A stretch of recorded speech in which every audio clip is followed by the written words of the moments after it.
Welcome to the Underground, the Steel City Underground, the black and gold standard for Pittsburgh Steelers coverage. Now, here are your hosts, Joe Kuzma and Brian E. Roach.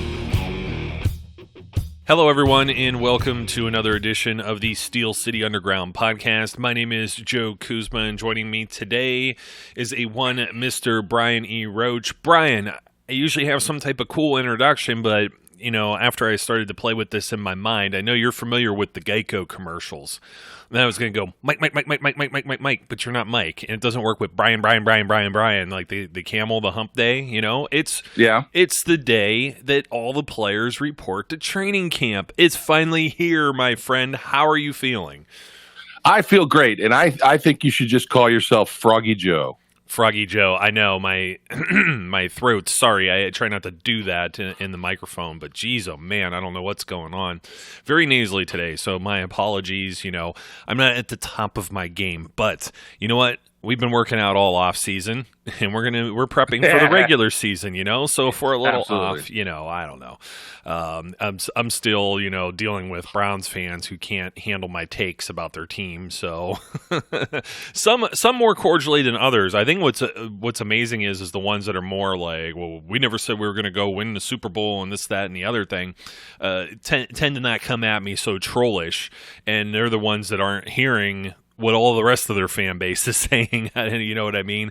For me, it's about 2/3 they've already, you know, accepted the friend request or the invite to the Super Bowl party, and the other 1/3 are kind of like, you know, we've been through this before, you know what I mean? So, you know, cautiously optimistic, but, you know, I love all the comments. It doesn't matter. You know, there's a few people that you were like, Cincinnati, really? You think, well, you know, I don't know what I think of Cincinnati now. They keep losing linemen. Like my little one loses one of her socks, so she doesn't have a match. So right. It's crazy for them. But Steelers reporting to training camp. Everything gets underway tomorrow. First practice Friday, July. I keep thinking July 25th now because it's in my head, but that would be today where everybody's reporting. And we'll see. Juju Snapchatted or something, Instagram story, I forget which it was, whether he should skydive into camp or not. So we'll see if we get any crazy stuff later in the day. I sure as hell hope he doesn't attempt anything near that. You know what I mean? I'm out on that. No, the answer is no. Please don't. I mean, risking injury is one thing. Risking death is a completely different other. It's like, well, now what are you going to do now that you lost AB and Juju? And it's like, no, please don't go there. I don't feel that confident. You know what I mean? Yeah, absolutely. You know, I feel like singing some version of It's Beginning to Look a Lot Like Christmas, except changing Christmas for football. But it doesn't feel right in, you know, July, August time frame to sing that. Plus, no one wants to hear me sing.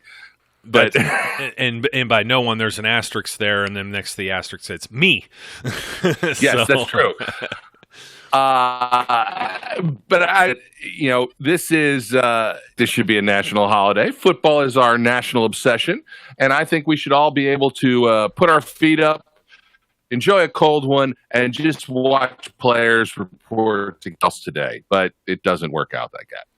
Yeah, I know. And, you know, this is still going to be football in shorts. And I often joke, I mean, it's better than no football whatsoever. I mean, I was even watching some of the AAF, even though that is even slightly lower than some of what we may see during the preseason.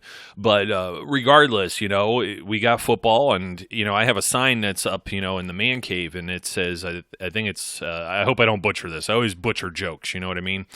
And there's 4 seasons, and it is winter, spring, summer, and football. And that's all that counts. That's right. I'm with you 100%. So I wanted to go through the Steelers roster with you and for everyone that's listening. And I'm going to do it by position group. Yeah, and of course, when I sort by position group, Brian, it just goes in a mismatch order. So that's usually my luck, right?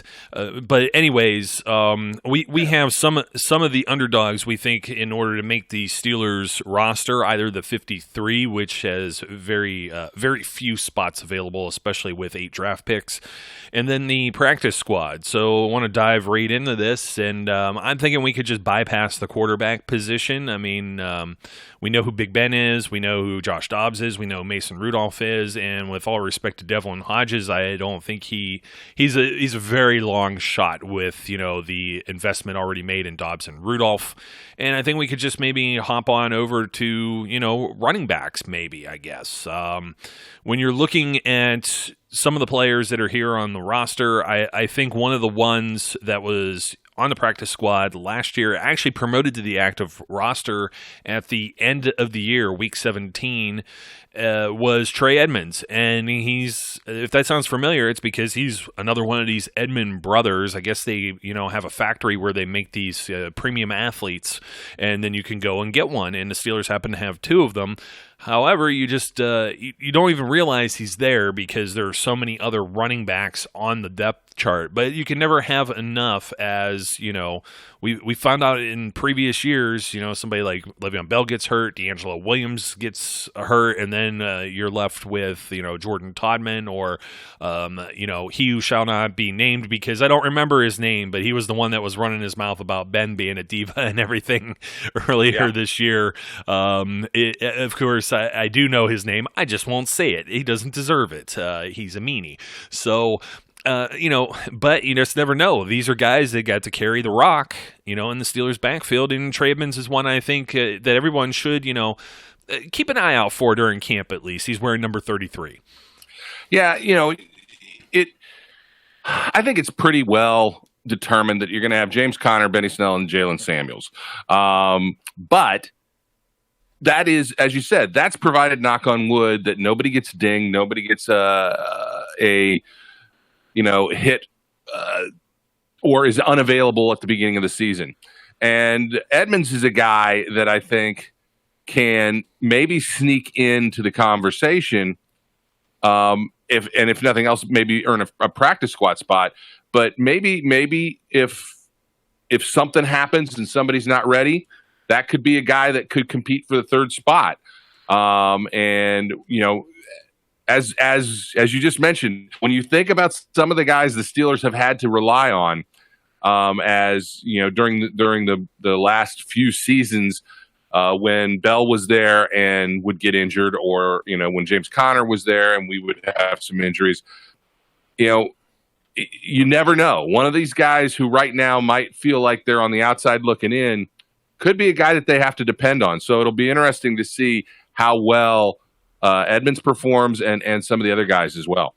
I'd be remiss to not mention, Fitzgerald Toussaint, a guy that was undrafted and, worked his way up and on the roster for a few seasons. So, unfortunately, the big fumble in Denver, but, I hate when something like that defines someone's career, you know what I mean? But just the fact that they were able to use the platoon and beat the Bengals, and the Bengals beat themselves too in that game, but that wild card game, and it was wild.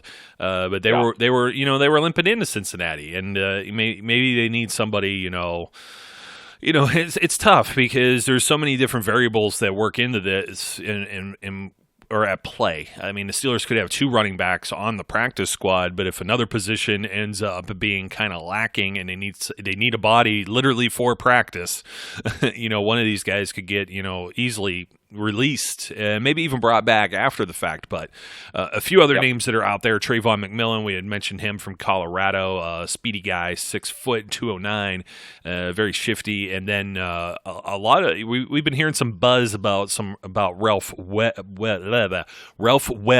from Vanderbilt. I couldn't say it. I couldn't say Ralph Webb Vanderbilt. 5'10", 200. This will be his second camp, not with the Steelers, but he's been around. And then Malik Williams. And then where else do we want to go on offense? I think we're going to head on over to wide receivers. There's always Trey Griffey. That would be, Trey for number 3, Ken Griffey the third. I almost said Ken Griffey Jr., but he's Ken Griffey Jr.'s son, and he's been hanging around here for a minute, and we'll see what he can do. He's one of the larger bodies, 6'3", 192, but I don't know that he's somebody that he's going to have trouble making an impact. You got another guy. It's going to be in his third training camp here with Johnny Holton out of Cincinnati. Also another 6'3" guy. So you got a couple bigger bodies. Tevin Jones has been around for a little while. Let me see who else we got here. And then we go to the other Deontay, not Deontay Johnson, that was the rookie out of Toledo, but Deontay Spencer, formerly of McNeese State, 5'8", 170, a guy that's a return specialist and was kind of a star in the Canadian Football League. I believe they have actual all-stars in the Canadian Football League, and he was an all-star, not an all-pro.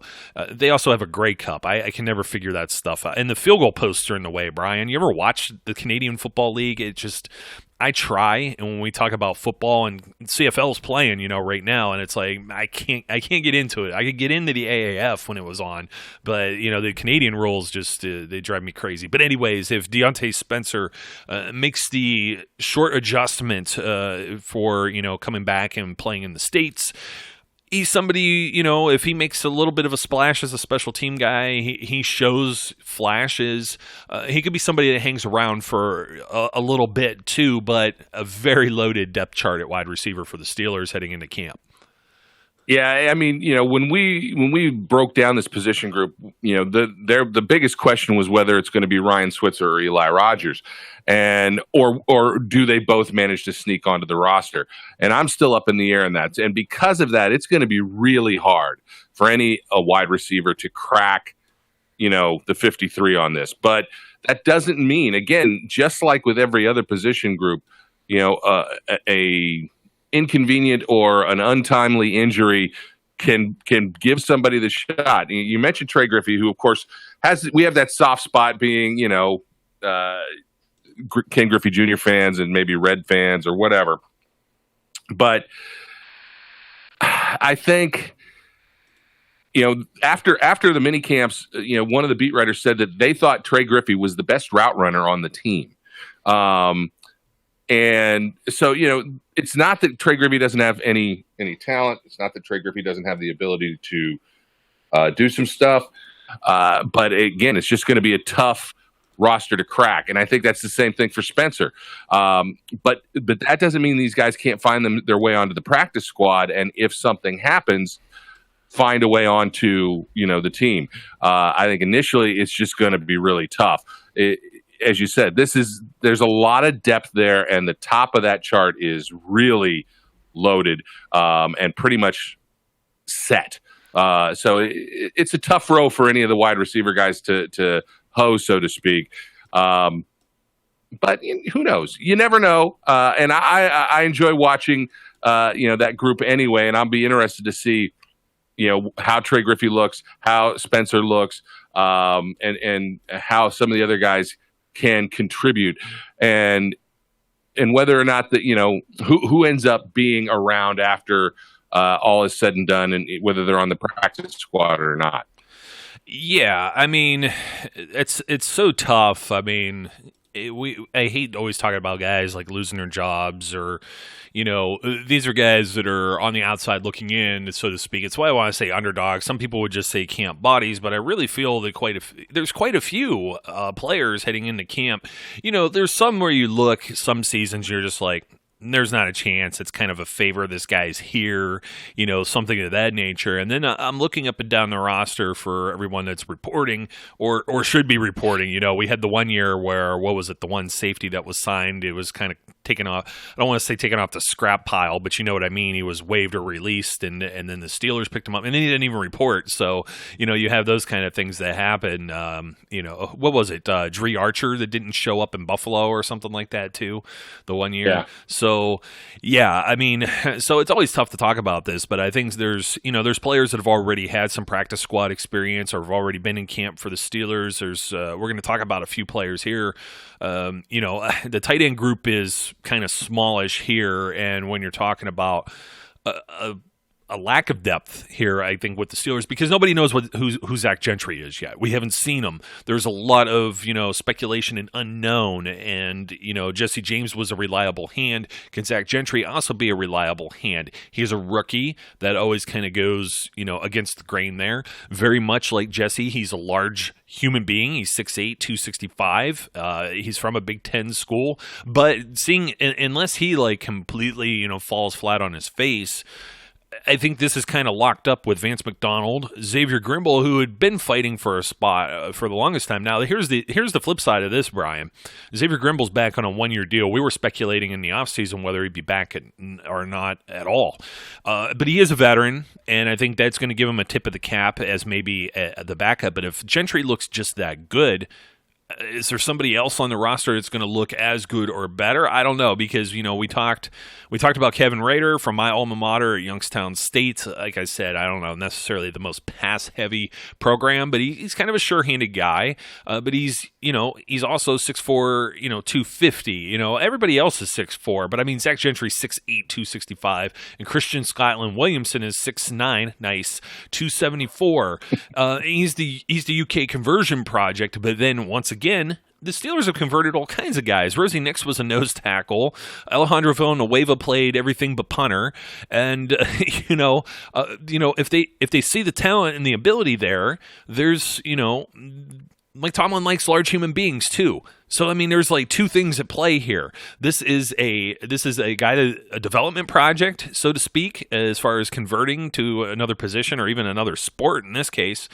He's also large. What else, other than him wearing number 49? That's pretty much, the nail in the coffin. But that's about it. And I was going to say that this Trevor Wood, who they picked up undrafted from Texas A&M, but he's more in play. We talked about him as competition for long snapper and being versatile and whatnot. But if he's going to be the long snapper, probably not a chance he's going to end up playing tight end, because why would you risk it? It's like Juju skydiving. Yeah, exactly. Everybody, I think, can agree that one of the weakest points on the Steelers roster is probably tight end. But you've got a guy who I think in some minds is a top 10 tight end in Vance McDonald. But that's it now. That's where it ends. Gentry is an unknown. And we'll have to see. It's somebody we want to keep our eye on. You want to watch how he develops. They're really counting on this young man to, I think,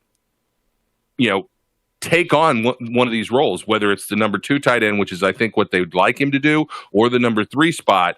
And then you got the X-Man who, I think will end up probably keeping the spot unless somebody else down the roster really shines. And it's one of those positions that after everything is said and done and training camps close and the final cuts are made, if nobody has really stood out and there's some concerns there, this is a position the Steelers are probably going to go looking for off of the waiver wire.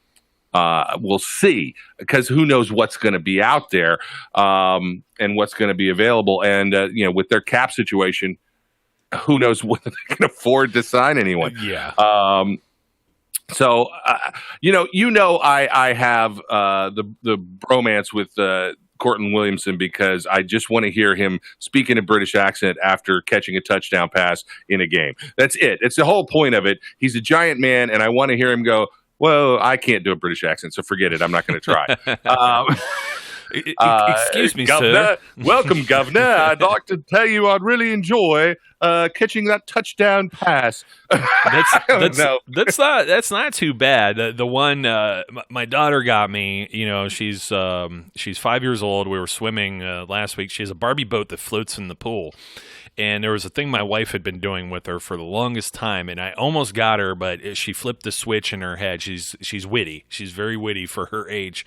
The Barbie boat kind of capsized in the pool, and one of the dolls fell out, and she looks at me and goes, "Excuse me, sir, were you in the boat when the boat tipped over?" And I guess it's a thing, and I tried to look that up to see where that originated, and I couldn't find it. All you find is a bunch of people, mostly young girls, like in her age group on through, I guess, grade school, doing these impressions on YouTube. You can't find, I couldn't find an actual source, and I got weirded out of seeing all these kids making videos and just logged out and I said, forget it. So it's just, that's about the best we could do with a British accent. Now, if only you could get his name correct. Here's a guy. I know. Do you trust this guy? Scotland, Williamson, Cortland, Scotland. He's got too many names, damn it. It's hard for me to think. Well, that's what I'm saying. I'm like, I guess Christian could be a last name too. Do you trust a guy with like 3 last names? We were talking about Sutton Smith before. Christian Scotland Williamson. I like it though, because I love names that, Nike has to spend more money to put extra letters on the jersey. Of course, they probably just pass that on to the Steelers anyways. So I'm surprised they haven't abbreviated anyone's name yet, especially with the guys adding like the Roman numerals, like in the event of, you got Trey Griffey. I don't know that he has Griffey 3 on his jersey. It just said Griffey. I guess he's just trying to kind of be incognito in a way and kind of, go on his own, so nobody would notice. But then you got guys like Will Fuller, the 5th, and whenever I see the V, I think of Rocky 5, and then I don't want to think of Rocky 5. So yes, but I'm just like, think of Rocky 5. It would be really cool if when I'm old and gray and you may still be around, I don't know, and then there's like a Christian Scotland Williamson the 3rd, and they have to add those extra 3 Roman numerals to it. That'd be pretty cool. But the tight end's pretty much sewn up. There isn't a whole lot of surprises with the offensive line. Obviously at center you got Marquise Pouncey. Patrick Morris is back after spending some time with the practice squad previously in camp with the Steelers as well. J.C. Hassenauer, he's also returning, and he was with the Birmingham Iron of the AAF. Let's see, who else do we have here? I had a very unusual underdog, by the way, and you wouldn't think of him as an underdog, and I'll mention him in a second. So, David DeCastro, Ramon Foster, Garrett Brumfield, undrafted rookie from LSU, tabbed as a guard, 6'4", 302. Seeing this stuff, man, these guys are like 22 and 23 years old. You know what I mean? Yeah. But here's one of them. This wasn't the one that I was saying I was tabbed that would be a surprise, but another large human being, Fred Johnson, listed 6'7", 326. He's from Florida, rookie, only 22 years old. Seeing all these names, I mean, Ola is going to be returning to camp this year, and he's just like right underneath here. And he's 21 still. I mean, it's just that kind of, they have him listed as 21, unless that's a misprint. I'm going to find that out. But anyways, Fred Johnson is one that I had on my list anyways, on the short list. And, he's just, he's a huge guy. What did I say? 6'7", 326. And, he's pretty much bigger than almost everyone. I mean, there's only a few guys bigger than him. Guy with 3 names we just mentioned, a tight end, Zach Gentry, Dan McCullers, and then another gentleman we'll mention in a second, Zach Banner, and then also his size, his girth, his weight, his mass. He's right in there with Banner, McCullers, Matt Filer, and Ramon Foster. As being one of these big guys, if he could get around, and they see something, if he's like this type of like putty, and you could kind of mold him into what you want, I think he's a practice squad candidate. Oh, I absolutely think he's a practice squad candidate. I think he is a dark horse for making the 53-man roster. I really like Fred Johnson. I think this could be a guy that could push as a backup player who they want to groom. A lot of this will depend on a couple of the guys that they drafted over the last couple years and whether they can stay on the field. We talked about Chuks Corfor and Gerald Hawkins, who has been, Gerald Hawkins. And I think Okorafor is going to push to try and get that starting right tackle spot with potentially Zach Banner or Filer. And we'll see whether Gerald Hawkins can hang around, whether he can get past the injury bugs that have been derailing him. But if one of those things does happen, Fred Johnson is a guy I think that could maybe creep up, and I think he's I'll be surprised if he's not on the practice squad, unless he's on the 53. That's the way I put it. I just think this is a guy that fits Mike Tomlin's profile for guys he likes. He's ginormous, and I will tell you, this is the perfect guy for us to get a sense of Surratt's abilities as an offensive line coach, because this is the kind of guy that Munchak would have taken and I think developed into a player. So we'll see how that goes there. It'll be an interesting project for them to look at, and I hope we get to see him in some preseason games. I hope we get to see him in some live action. But it'll be up to the young man to see whether he can put it all together on the field. So I got a question for you. If I mentioned somebody who stood 6'8" and 360 pounds and was currently on the Steelers roster, who would you tell me that is? 6'8" and how what? 360 pounds? 300 listed, 6'8", 360. Well, the initial instinct is to say it's McCullers, but it's not. No, it's not. I don't think he's ever been 360.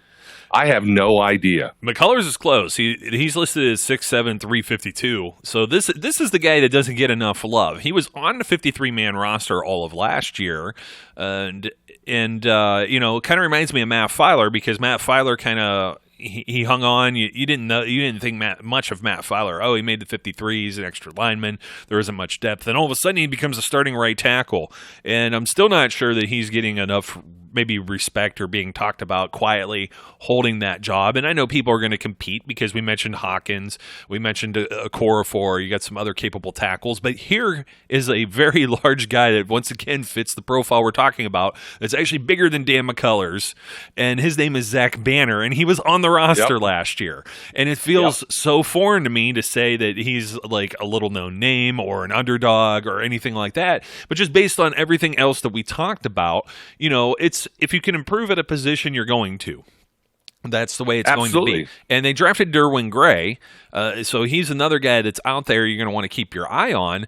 But it just kind of blows my mind, that we're not really talking at all about Zach Banner. And I think just putting that out there for listeners are probably like, oh my God, I didn't even realize that. Yeah, there's just like a number of human beings that if you just stood them shoulder to shoulder in a line, you could just make a wall, and that's pretty much what you could do with a few of these guys. I mean, Villanueva is 6'9", but he's 320, and I mean, he put on all that mass in order to become a tackle, because he put on like 100 pounds, which is like, you talk about dedication and training. Jeez, oh man. So I do want to mention one other name, because it's like, I'm sure we're gonna miss somebody. I don't want to miss any names. I don't want to make anyone feel left out. But there's also Damian Prince out of Maryland. He's an undrafted rookie, 6'3", 280.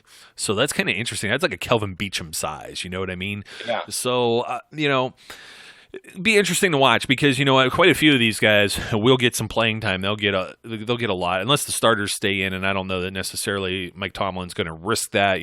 Marquise Pouncey usually gets the veteran privilege. DeCastro usually gets his feet wet out there a little more than I'd like to see in the preseason. But when you have 3 Pro Bowl offensive linemen, the third being Big Al, I don't want to see those guys on the field at all. I don't even want to see the big ragu out there. Let's just, let's have them out there for a series or two, and then let's get them out of there, because I don't want to see like knee or ankle injuries or shoulder injuries or any torn pec or any type of crazy stuff go on in these preseason football games. So I don't know. You have anything else to add with the offensive linemen there, or just the mountain of men that we've been talking about? Because the defensive line is going to be next, and I know one of your favorite players is on that list.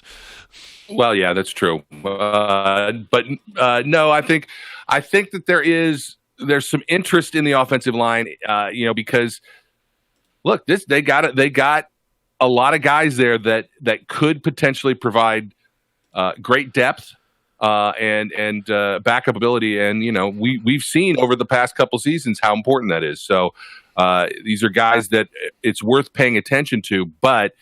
I obviously the starters other than that right tackle spot are pretty much set, and there is a competition there But they've got some guys that are worth watching for sure. Yeah, I'm trying to think of how many offensive linemen they're going to keep. Usually the magic number is like 8 or 9, and when you talk 5 starters, you talk about trying to get BJ Finney back under a longer term deal rather than the tender that was extended to him. That's 6 right there. Okorafor is 7. You're already running out of spots for everyone. And I mean, Banner made the roster last year. If you think, okay, we're going to shoe this guy in, that's 8. So now what do you do with all the other names that we mentioned, like a Fred Johnson or Derwin Gray that was drafted, or even Gerald Hawkins, who's been banged up. So, this will actually be kind of interesting to see because, they have a plethora, I love that word, great word, of offensive linemen. It's one of my favorite. I started using that probably about 10 years ago, and I've never stopped. So if you hear me say plethora, it just means a lot. Somebody out there, what did he say? Who's this plethora? I can't find him on the roster. Defensive lineman, Javon Hargrave, nose tackle. I'll let you do the honors for your dude. The thing is, I don't even like labeling Javon Hargrave as a nose tackle anymore. Oh, that's true. He's a hybrid. He's a hybrid. I love Jay Wobble. And then, then you've got, I'm assuming we're just going through the rest of them, but of course you have the number 88, even though he should have been higher, grown-ass man himself, Cam Hayward. Number 88. Are you referring to Madden? No, I'm referring to that stupid 100 list. That's just stupid. You know what? I didn't even see that. To be completely honest, I've been off the Twitterverse for a hot minute. Every now and then I just got to escape. I can't take it sometimes. That's where I saw the Browns fan, and I'm like, okay, I'm out. So yeah, I didn't even watch the first of the. Because every year when I end up talking about it or complaining about any players' positions on the NFL Top 100, then I get told, well, this is all like in the land of fantasy and make believe, and why are we talking about it? So. Now I'm talking about it. Darn you, Brian. Anyways, yeah, Cam Hayward. I mean, Dan McCullers is back. I mean, Dan McCullers is just so intriguing to me. I don't know, like, what they do with this guy. You know what I mean? And there's a lot of suitors that are here that we're going to mention in a second. Another incumbent, Stephon Tuitt. You got Tyson Alou. And then Isaiah Buggs, the rookie out of Alabama that was drafted. Then you got, Greg Gilmore out of LSU, Lavon Hooks, who's been around, some practice squads with the Steelers, and also been, in camp, once or twice. They have him here as a 1 year, but I think that's just because he hasn't accrued any seasons. I want to say this is like his 3rd season on the coming to camp minimum. And there's only so many seasons you could do this for, too, folks. Like, you can't just be on the practice squad, perpetually. There's a cap. They did expand it like a year or 2 ago, so that's why you had somebody like Ross Ventrone that was on and off, and all of a sudden ineligible, and they kind of extended that. So Henry Mondow from Oregon, Connor Sheehy from Wisconsin. They're both in the 6'4", 280, 290-ish range. Then there's Winston Craig, another. This guy came over from, who's he with? He was with the Eagles camp last year, and I believe he was also he was an AAF guy. He was with San Antonio. So, he's got some experience and some film and stuff. Quite a few Alliance football players that are on here. Another one is Casey Sales, who should be familiar to anyone who was paying attention during camp last year. He's another defensive tackle type mold, 6'3", 289 out of Ohio University. And he, too, was with the Birmingham Iron, I believe. I will double check that, but I'm almost certain they had like maybe 2 or 3 players from the Birmingham Iron alone, and that's because the Steelers were affiliated with that Alliance of American Football team. So, anyways, moving on from the defensive line. See, Brian, I could do that too. Yes. Linebackers. There's a slew of them. I don't know, maybe almost enough to make a plethora. It's Mark Barron's listed here as a linebacker. We have no idea if he's going to be a DB or what.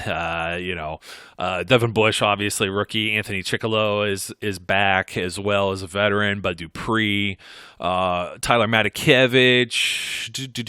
Man, there's so many guys here. T.J. Watt, Vince Williams. So then we go around. I'm trying to think here. There's Robert Spillane. There's T. Gray Scales from Indiana was a guy that we all had our eyes on coming out of college, and then he got kind of banged up, and he's going to come to Steelers camp now. And we were really excited about that until then the Steelers draft came around, and then it's like, man, there's just not room for this guy. Tazar Skipper is another name. J.T. Jones is someone who's been around from Miami of Ohio. Rookie Ulysses Gilbert, rookie Sutton Smith, and then the gentleman I made kind of the poster child of this episode, and it's more or less because I don't have a photo of all of the other guys I talked about. Olosakami Adenei. I think I nailed it this time. And a lot of people were drawing comparisons to him just because he wore the number 92, just as James Harrison did. Undrafted out of Toledo last year. And I'm going to say, even though he was on the roster last year, this is going to be a hot take. And I don't necessarily believe this for a moment, but it's food for thought at the very least. Just because he was on the roster last year doesn't make him a lock for this year, because there are just so many guys that are trying to make this roster, and it really depends on how many linebackers the Steelers retain. If they keep 9 or 10, I think he's in there. I think they need an edge rusher, but at the same time, we never really talked about Tyler Matakevich's spot. I think he's entering a contract year now as well, and primarily a special teamer. Somebody else, again, if you can improve at a position, maybe they're going to want to hold on to Ulysses Gilbert and Sutton Smith. Maybe they see something in T. Gray Scales, stash somebody on the practice squad. Maybe only keep 9 linebackers, keep another one on the practice squad, make room, maybe an extra spot for a receiver, an extra spot for an offensive lineman or a DB or anything else. It's very much a lot of math. It's a numbers game as far as building the final 53. And that's kind of where I see the linebacker spot here. I think T. Gray was more or less my guy to kind of keep an eye on, but man, he is, once again, this is another very deep position and a very uphill battle for anyone else other than the players that were there last season and the players that were just drafted to crack the 53-man roster. Yeah, it really is. I'm going to start in the middle with these guys. You got Barron, Bush, and Williams.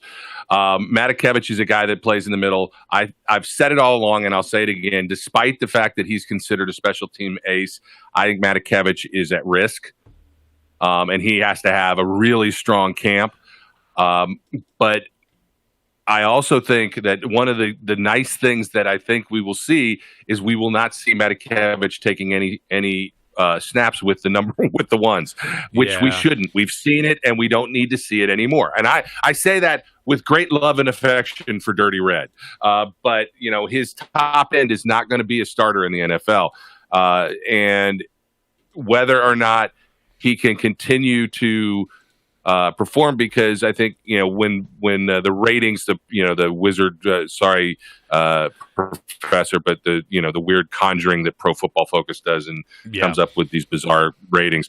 Matakevich took a dip in his special teams rating. That's saying it politely, wasn't it? Yeah. I have it up. Trend that can't continue. Yeah. Oh, yeah. Yeah. I have it. And sorry, I was losing you there for a second, Brian, but I think I got you back. Tyler Matakevich was the 6th highest special teams grade in 2017 of all NFL players. He was number 6. In 2018, he fell to drum roll, 206th. 200 spots. He fell 200 spots. That's a major regression, and it's the reason, more than likely, the Steelers took multiple linebackers in the draft.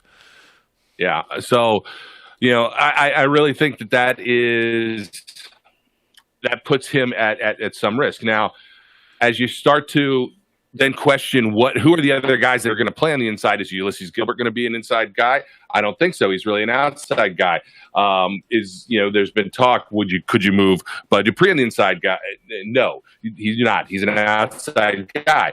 But that's where T. Gray Scales comes into play, because if he can become that kind of special teams ace, or if one of the other outside kind of guys can do that, maybe that's a position that could be looked at. but again, I think most of these guys have a uphill battle. On the outside, I'm really looking forward to seeing what Ola does this year. You're absolutely right. He does not have a guaranteed spot. Nobody does, to be frank. But unless you're Roethlisberger or somebody with one of these huge contracts, unless your name's Roethlisberger. But I think it would be really, really interesting to see Ola push Bud Dupree. Mm-hmm. Not saying he's going to take over for Bud, but to see him come in, get some sacks, push Bud a little bit, and give Bud that sense of there's a dog at my heels, and maybe that's part of what he needs to have a season that is more explosive than the ones he's had in the past. I mean, TJ on the other side is I think solid and in place. Chicolo's back, and that's you're right. If you just look at those four plus the three insides, that's 7 linebackers. Are they going to keep 9? I don't think so, but that's maybe 8, and that's a lot regardless. So you look at guys like Sutton Smith, you look at guys like Ulysses Gilbert, and you go, how are you going to get them on the squad? They still could make it, if they can contribute on special teams, and that's where these guys are going to have to really shine and show that they can be a productive part of the roster, because they're probably not going to get a shot at trying to make either starting or backup position. But if they can show that they can contribute on special teams, they can get them on the roster, and they can find a route to growing and getting more time on the actual defense. But it'll be, again, it's another group that you're interested in seeing who's going to flash, who's going to stand out. I'm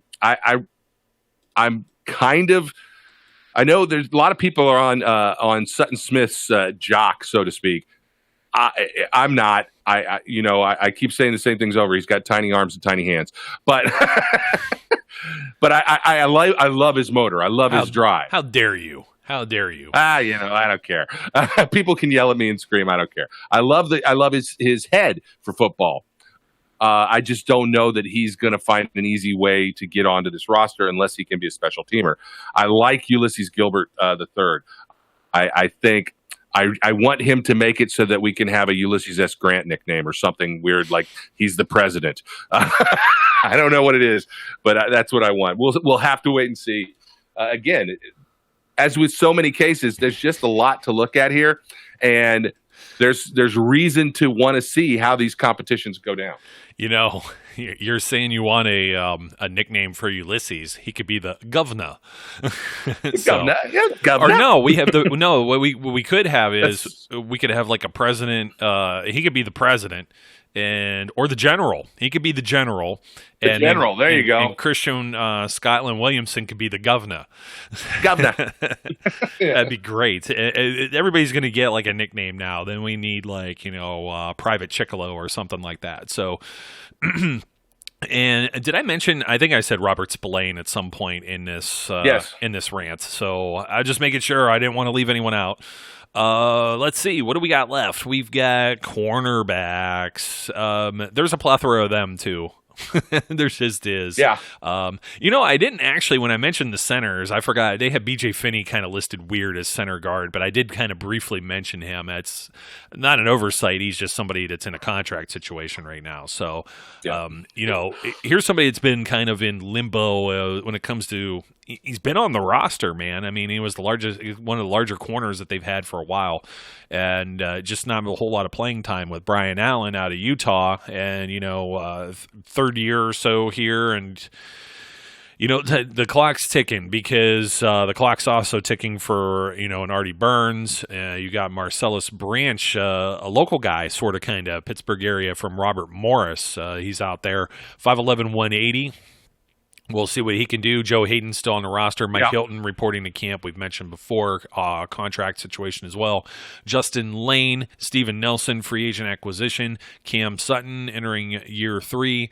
And then there's some other names that are popping out here. You got Herb Waters. I know some people are kind of, they're kind of talking about Herb Waters, as somebody. He was in camp last year with the Packers. He's a guy that's kind of. I don't want to say just in camp. He's been hanging around for a couple of years now, and he actually has some experience. This is going to be his not his fifth year, his third or fourth year in the NFL here, and just, I guess, accrued 2 years, but not exactly, like he's played a lot or anything like that, but he's stuck around at the very least. And yeah, I don't really know that it says a whole lot. Just, it's just something to think about. But the reason I say I don't know that it means a lot is because the Packers had a very weak secondary. But apparently this is somebody the Steelers scouted. He's 6'2", 194. He played for, Miami of Florida, the Hurricanes. So, he was somebody that they looked at in the initial process, and they're giving another look at in camp. There's Alexander Myers, an undrafted rookie from Houston. And I think I already just mentioned, I mentioned the Robert Morris guy. And then there's the big one that I think, and they have him listed as a DB. And his name's Cameron Kelly. He played for San Diego Fleet of the Alliance of American Football earlier this year, and he's someone that's interesting because based on his skill set and his size, Kelly here is 6'2", 205. The professor, I'm going to give him this nod because he's the one that was really pointing this out after we heard in the mini camps that Cameron Kelly was running with the ones as a safety. And the Steelers, we're going to go through the safeties and we're going to see, there's a couple of names there that are some underdogs, but they're not necessarily the, you know what I mean? It doesn't mean they're just underdogs. They're guys that are fighting for a spot at the safety position that's kind of, thin. So Cam Kelly is somebody to look at, and while we also have, safeties on our brain, I may as well go through everyone else. Of course, Marcus Allen entering his second year, Jordan Dangerfield forever, a guy that was like a practice squad type player, and then, he missed the better part of a year or a full year, and now he's back, and he's there, and he comes to camp, and he's always fighting for a roster spot. There's Sean Davis and Terrell Edmonds, who were last year's starters, and then you bring in a couple safeties. You got undrafted West Virginia's Dravon Askew Henry, and then I just missed his name, and I'm always talking about him. It's PJ Locke. Where's PJ Locke from? PJ Locke is 5'10", 202 from Texas, and that kind of rounds out your safety. So that kind of tells you, there's not a whole lot of safeties on the roster. Maybe Cam Kelly gets a shot at that spot too. It's definitely a spot that's thin, and you can't say never, because that's pretty much how Jordan Dangerfield's career has gone. Don't say never. Yeah, you can never say never with really any of these guys. Look, the guys that I'm interested in watching in the defensive backfield are Justin Lane, because he got his hands on a lot of balls in minicamp. And I don't know that anybody was necessarily thinking he was going to be a ball hawk. And I don't, to be quite honest, I don't think he can break the starting roster, but he can certainly break the 53 as a backup. I don't like the idea of him, fitting into a nickel corner or something like that, or a dime corner, whatever. I think he's an outside corner, and he will take some time to develop. But as a result of that, the other one is Mike Hilton. Now, Mike Hilton, I think, is entrenched to a certain extent within, as he is their slot corner. But and I've talked about this. Again, talking about guys whose grade took a dip from year to year. It's not that I think Mike Hilton had a bad year last year, and it's not that I don't like Mike Hilton. But if you're going to play that position, you have to be at things, and one of them is support the run. And Mike Hilton is not the best tackler, and he's a small guy, and he's going to get washed away in there. I think it'll be interesting between him and Cam Sutton to see if there's a competition there, because those are the two guys I think are going to be trying to nail down that slot corner position. But you've got guys like Cameron Kelly, who is he going to be a safety? Is he going to be a slot corner? Who knows? I think we're very stable in that Steve Nelson and Joe Hayden are going to be our starting two cornerbacks, and I think Sean Davis and Terrell Edmonds will be our safeties. After that, I think it's completely up in the air. Yeah, true. Very true. And so this is a group that I think it's solid, and we have some options here, but there's going to be a lot of competition, and hopefully we get a lot of that iron sharpening iron stuff here. Yeah, and I think that's pretty much, you could say that about the whole roster, really, the iron sharpening iron. And it will be, fairly competitive is still, even though we think, maybe the top 40 to 45 players are kind of almost, they're settled in, barring injury or anything else, any other setbacks. And, the very last thing I think to mention, we would be very unprepared and unprofessional to not talk about the special teamers. And, of course, Chris Boswell.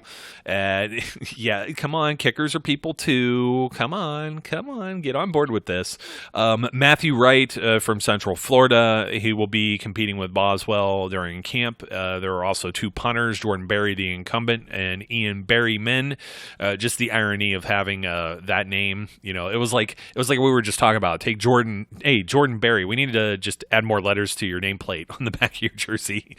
And we talked about Trevor Wood earlier. He's coming in to compete with the incumbent veteran long snapper Cam Canada, who's been around about 2 years now, I want to say.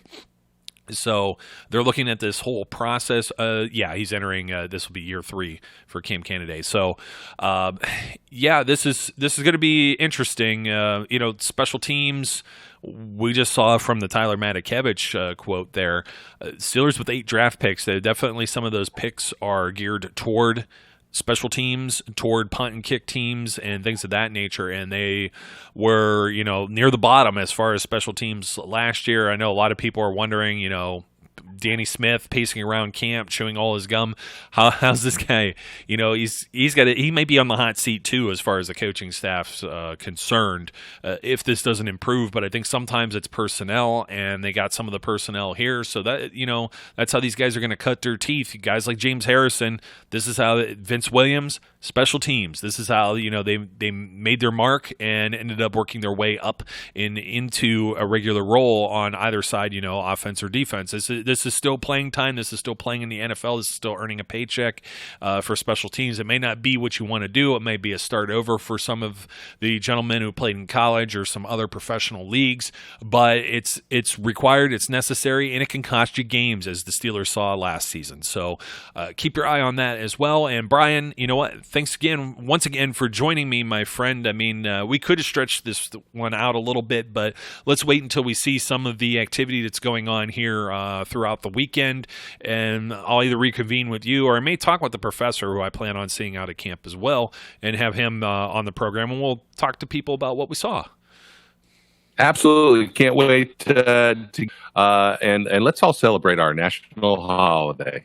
Yeah, let's celebrate the national holiday. Apologies for any technical difficulties on the program today, folks. I don't know what the heck is going on out there in the interwebs, but all things are, running slow as molasses.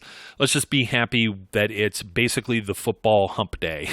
It's here, finally, and we're over the hill, and we're headed towards training camp. So don't forget to like, comment, subscribe, as well as take our advice here at the end of the program. But before I give you our usual sign-off, my name is Joe Kuzma. His name's Brian E. Roach, and we encourage everyone to be safe, be good, and we'll catch you later. We would like to thank you for listening and remind our listeners to follow us on social media and our website, www.steelcityunderground.com.